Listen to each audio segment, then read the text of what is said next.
നമസ്കാരം. അപ്പോൾ അല്ലു അർജുൻ്റെ പുഷ്പ സെക്കൻഡ്, തീർച്ചയായിട്ടും ആ ഒരു ചിത്രത്തിൻ്റെ റിവ്യൂവിന് തിയേറ്ററിൽ ചെന്നിട്ട് കേൾക്കാൻ സാധിച്ച കുറേ വാക്കുകളുണ്ട്. അതും ന്യൂ ജനറേഷൻ പിള്ളേരുടെ വായിൽ നിന്ന്. നമുക്കൊന്ന് കേട്ടു നോക്കാം. എങ്ങനെയുണ്ട് അല്ലു അർജുൻ്റെ പടം? കണ്ട് ഫസ്റ്റ് ഹാഫ് നല്ലായിരുന്നു. ആ ശ്രീവല്ലി വെച്ച് ബാക്കിയൊക്കെ നല്ലായിരുന്നു. എന്തിനാണ് സെക്കൻഡ് ഹാഫ്? ആക്ഷൻസിന് പ്രാധാന്യം കൊടുക്കുന്നത്. ആക്ഷനാ അത് വേറെന്തോ ആണ്. അത് എന്താണ് ആക്ഷൻ ഒന്നുമല്ല. എന്താണ് കോമഡിയാണോ? കോമഡിയാ? അല്ല അത് നോർത്തിലെ പിള്ളേർക്ക് വേണ്ടിയാണ്. ഫസ്റ്റ് ഹാഫ് അടിപൊളിയായിരുന്നു. സെക്കൻഡ് ഹാഫും പറയാനില്ല. കങ്കുവേണെങ്കിൽ ആ ചെക്കനെ കണ്ടിട്ടാണ് അണ്ണൻ കരയണത്. ഇതില് പറയാനുള്ള ഫസ്റ്റ് അടിപൊളിയായിരുന്നു. ഇത് ഫസ്റ്റ് ഹാഫ് അടിപൊളിയായിരുന്നു.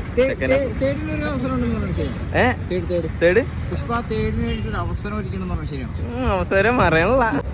എങ്ങനെയുണ്ട് അല്ലു അർജുൻ്റെ പടം? അല്ലു അർജുൻ തീർച്ചയായും ഇവന് സമന്തയ്ക്ക് പകരം മറ്റൊരു ഇഷ്ടപ്പെട്ടു. കൊള്ളായിരുന്നു പടം, കൊള്ളായിരുന്നു. എന്റെ പടം എങ്ങനെയുണ്ട്? മാസാണോ?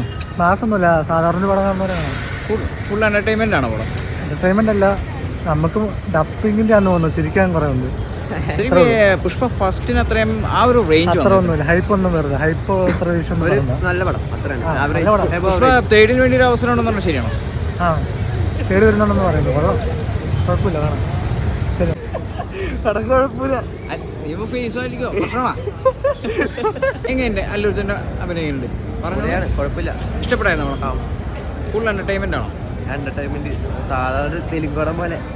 ശരിക്കും പുഷ്പ ഫസ്റ്റിന് അത്ര ആ റേഞ്ച് വന്നായിരുന്നു.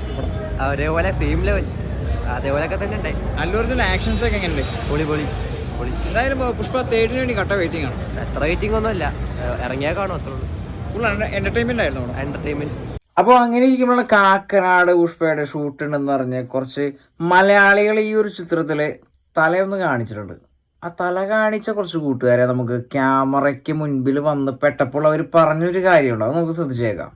പുഷ്പ 2 കേരളത്തിൽ നിന്നും അഭിനേതാക്കളായി പോയ സുഹൃത്തുക്കളാണ്. എന്തൊക്കെയാണ് വിശേഷങ്ങൾ? പടം കണ്ടായിരുന്നു? പടം കണ്ടു, സന്തോഷമായി.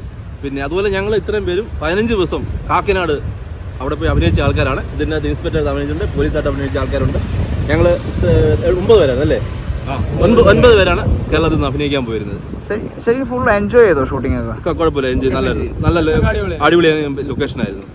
തീർച്ചയായിട്ടും അല്ലു അർജുൻ്റെ പുഷ്പ ഫസ്റ്റ് പോലെ തന്നെ ഒരു ഫുൾ എന്റർടൈൻമെന്റ് ചിത്രമാണത്. അതെ, അതുപോലെ പടം ഞങ്ങൾ അഭിനയിച്ചാണ്. പക്ഷെ അതത്ര ഒരു പ്രതീക്ഷയ്ക്കനുസരിച്ച് ഒരു ഇത് ഉണ്ടായില്ല ഞങ്ങൾക്ക്. ചിത്രത്തിനെ കുറിച്ച് ഒത്തിരി ഡീഗ്രേഡ് അടിക്കുന്നുണ്ടല്ലോ മീഡിയ വഴി, ശരിയാണോ? ഒത്തിരി ശരിയായിരിക്കും. കാരണം നമ്മൾ ഉദ്ദേശിച്ച പോലെ അല്ല പടം. പഴയ പടം എന്ന് പറഞ്ഞു കഴിഞ്ഞാൽ അതൊരു ക്ലാസ് പടമായിരുന്നു. സെക്കൻഡ് ക്ലാസിന്റെ ഒരു പെർഫെക്റ്റ് മൂവിയായിരുന്നു. പക്ഷേ ഇത് സെക്കൻഡ് ഹാഫ് ഒക്കെ വന്നപ്പോൾ കുറച്ച് ഒരു സീരിയൽ ലെവലിലേക്ക് പോയത് ഭയങ്കര വലിച്ചിലായിരുന്നു. ആ ഒരു ആവശ്യമില്ലാത്ത ആവശ്യമില്ലായിരുന്നു. അത് നമുക്ക് ശരിക്കും ഫീൽ ചെയ്യുന്നത്. ആക്ഷൻ രംഗങ്ങളൊക്കെ ഒത്തിരി കോമഡിയിലേക്ക് കലർന്നതായിട്ടാണ് പ്രേക്ഷകരുടെ ഒരു അഭിപ്രായം. അങ്ങനെ തന്നെയാണ് സംഭവിച്ചിരിക്കുന്നത്. ആവശ്യമില്ലാത്ത കുറെ ആ ഹെലികോപ്റ്റർ സീനിൽ ആ വരുന്ന സീനൊന്നും ഫൈറ്റ് ഒന്നും ആവശ്യമില്ലാത്തൊരു കഥയാണ്. കഥയിലേ വേണ്ടത്. അത്രയും 3.5 മണിക്കൂർ ഈ പടം വെച്ച് ഫഫയെ അവിടെ കൊണ്ടുപോയി കോമഡി പീസാക്കി. അതും തീരെ ഒരു സുഖമായില്ല. ഫഫ ഒരു നല്ലൊരു വില്ലനായിട്ട്, ഒരു ഇമ്പാക്റ്റ് ഉള്ള വില്ലനായിട്ട് വന്നിരുന്നെങ്കിൽ, പുഷ്പരാജിന്റെ ഒപ്പം ഉള്ള ഒരു വില്ലനായിട്ട് വന്നിരുന്നെങ്കിൽ പടം വേറെ റേഞ്ചിലേക്ക് വന്നു. ശരിക്കും ഒത്തിരി കുറച്ചുകൂടി ആവശ്യമില്ലാത്ത കുറെ രംഗങ്ങളൊക്കെ കയറ്റി. ആ ഫാമിലി പാസം അതൊന്നും ആവശ്യമില്ലാത്ത കാര്യമാണ്. ആ ഫസ്റ്റ് പാർട്ടിൽ അങ്ങനെ ഒരു കാര്യമില്ല. ഈ ഒരു ഇതിലേക്ക് പാസമൊന്നും കയറ്റേണ്ട ആവശ്യമില്ല. ശരിക്കും ഒത്തിരി പ്രതീക്ഷയോടെയാണ് ഈ ഒരു ചിത്രത്തിന് കട്ട വെയിറ്റിംഗിലായിരുന്നു. പക്ഷെ പ്രേക്ഷകരെ തകിടം മറിച്ചു എന്ന് തന്നെ വേണം പറയാൻ. 100 കോടി രൂപ 1000 കോടി രൂപ മുടക്കിയ പടമാണത് അല്ലേ? 500 കോടി മുടക്കിയ പടമാണ്. പക്ഷെ അതിന് പ്രതീക്ഷിക്കാൻ പൈസയ്ക്ക് ഒരു പുല്ലുവില. ഞങ്ങള് 15 ദിവസം എടുത്ത ഷൂട്ട് വെറും ഒരു നിമിഷം കൊണ്ട് മാറിക്കളഞ്ഞു അല്ലേ? 4 മിനിറ്റ് പോലും ഇല്ലായിരുന്നു. നമ്മുടെ ആൾക്കാർക്കൊക്കെ നല്ല സീൻ കിട്ടി. വന്നവർക്ക് പുള്ളി ക്ലിയർ ആയിട്ട് കിട്ടുന്നുണ്ട്. എല്ലാവർക്കും സീൻ പിന്നെ എല്ലാവർക്കും കിട്ടി.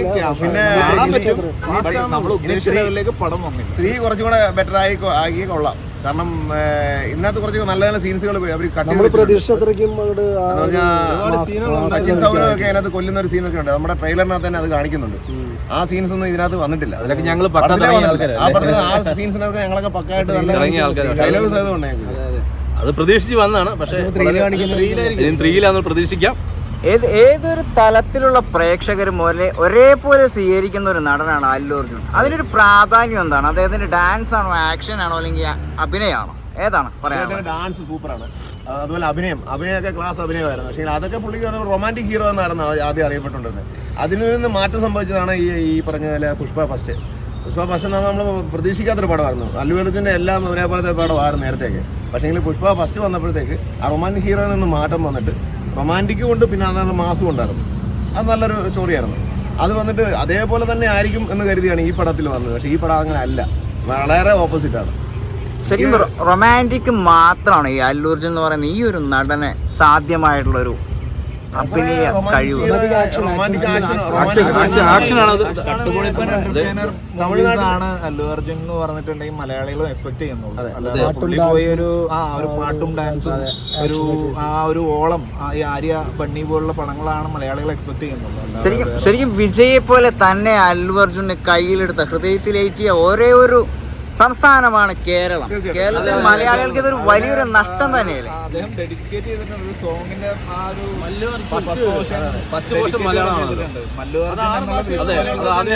മലയാളമാണ് അതിന്റെ ഫസ്റ്റ് സീൻ അല്ലേ? അതെ. തീർച്ചയായിട്ടും നിങ്ങൾക്ക് വളരെ ഹൃദയ സംബന്ധമായ ഒരു സങ്കടത്തിന്റെ കടലിലാണ് നിൽക്കുന്നത് അല്ലെ. ഈ ഒരു ചിത്രം വളരെ അധികം ആഴത്തില് നിങ്ങൾ സ്വീകരിച്ചെങ്കിലും പക്ഷെ ഈ ഒരു ചിത്രത്തില് ഉദ്ദേശിച്ച അത്രയും കിട്ടിയില്ല. ബ്രഹ്മാണ്ഡ പടത്തിന്റെ ഭാഗമായി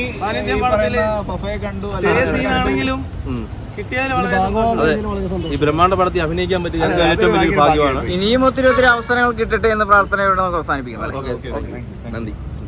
അപ്പോൾ ഞാൻ കന്നഡ അങ്ങോട്ട് ഊരാണ്. കാരണം കന്നഡ വെച്ച് പറയാനുള്ള ഒരു ചിത്രം ഇല്ലെന്നാണ് പ്രേക്ഷകർ പറയുന്നത്. ഇതിൻ്റെ നിലവിൽ എന്താ പറയുക, ശരിക്കും അല്ലു അർജുൻ്റെ ഈ ഒരു ചിത്രത്തിന് വേണ്ടി കട്ട വെയിറ്റിംഗ് ആയിരുന്നു പ്രേക്ഷകർ മൊത്തം. പക്ഷെ പ്രേക്ഷകർ മൊത്തം ഇളകി മറിഞ്ഞിരിക്കുകയാണ്.